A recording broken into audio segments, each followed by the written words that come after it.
Hello, everyone. This is David. I just want to talk to you about scams in the Philippines, and you can apply this to just about anywhere third world country, and including the United States. I know it's not a third world country, but I want to talk to you guys about the things that happen and why.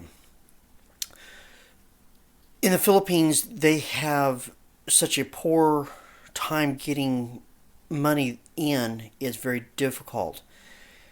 So they will do whatever it takes to get money in including scams. One of them, one of the ones that I know about from Africa, actually, is the Apple Card scam. Is they'll be asking for Apple Cards that you get in Walmart. If they ask for apples, I don't care if they say it's the IRS. If it says apples, it's a scam.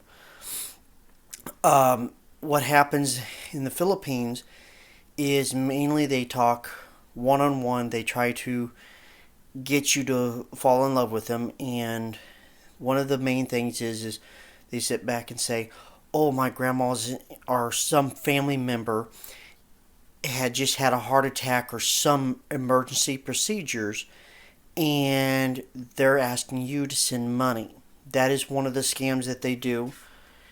Another one that they do is, um, hey, I haven't had anything to eat or things of that nature to get some you to do it, and it's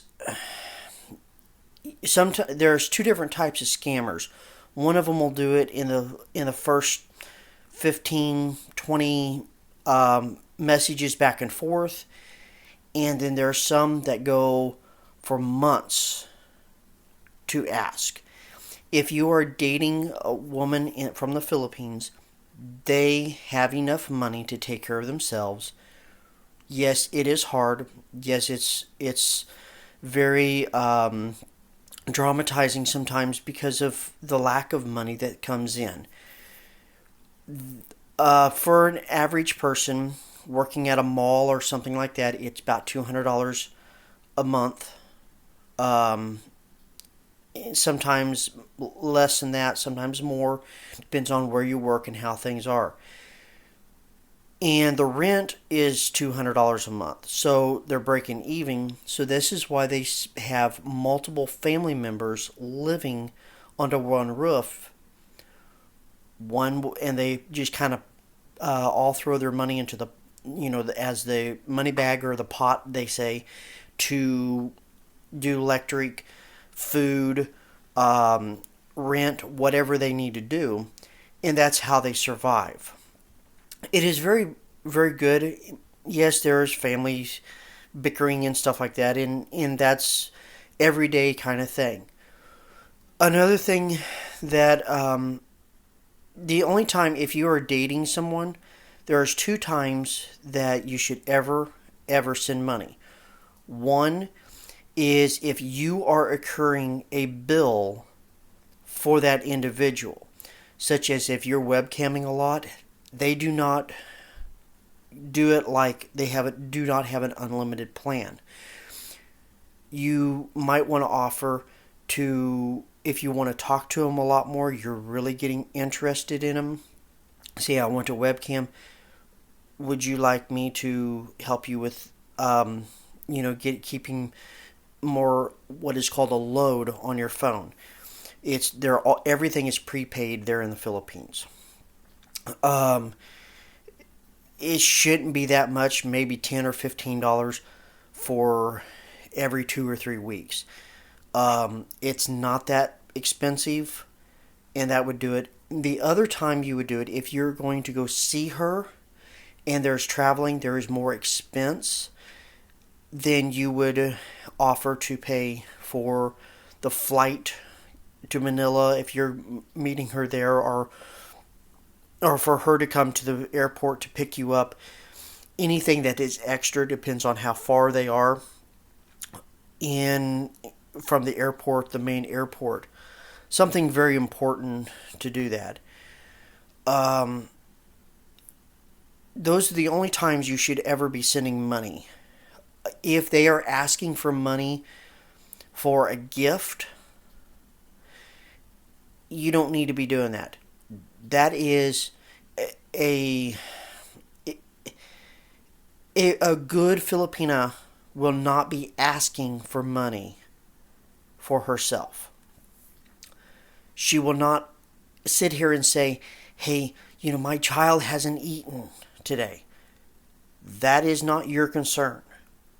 They have family members and they will take care of each other very, very carefully and very well in the Philippines. They borrow money back and forth all the time. I'm married to a Filipina, and this is how they do it. They'll call somebody up that is very wealthy, that is in the family, an uncle, aunt, and ask them. They'll give them the money, and if they're not paying it back, they won't get it back, and they put themselves into that position.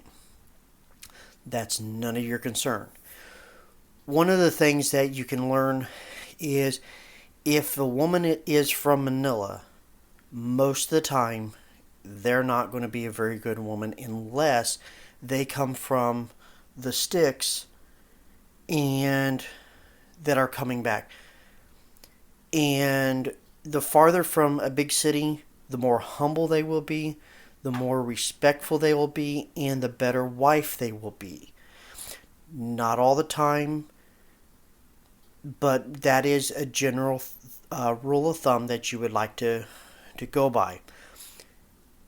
They're going to be poorer, they're going to work harder, they're going to be most likely more honest. If they are a bar girl, most of the time they're going to be prostitutes. So if they work in a bar, just heads up on that. They have sex tours there, so be very careful. They'll I know I've heard of people going over there just for sex tours, and it is not a good situation. It is legal there. If you go over there for that, you need to let them know that's all you're expecting out of it. Then the woman will know to either say, yes, I will do this, or no, I'm not that type of girl.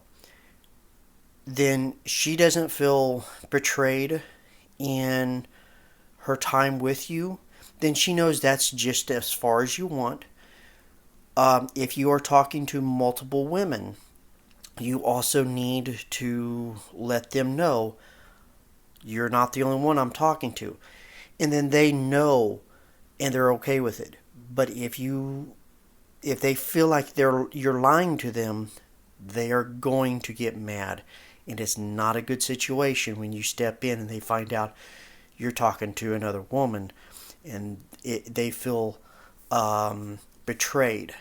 And family members then get involved because depends on how much romantic you have been with her. It depends on how bad it is. So just some things to think about. You guys have a good day. This is in February, and I'll be heading to the Philippines here later this year, and we'll be doing some things very exciting that I'll be doing there. So we'll talk to you guys later, and have a wonderful day. Bye.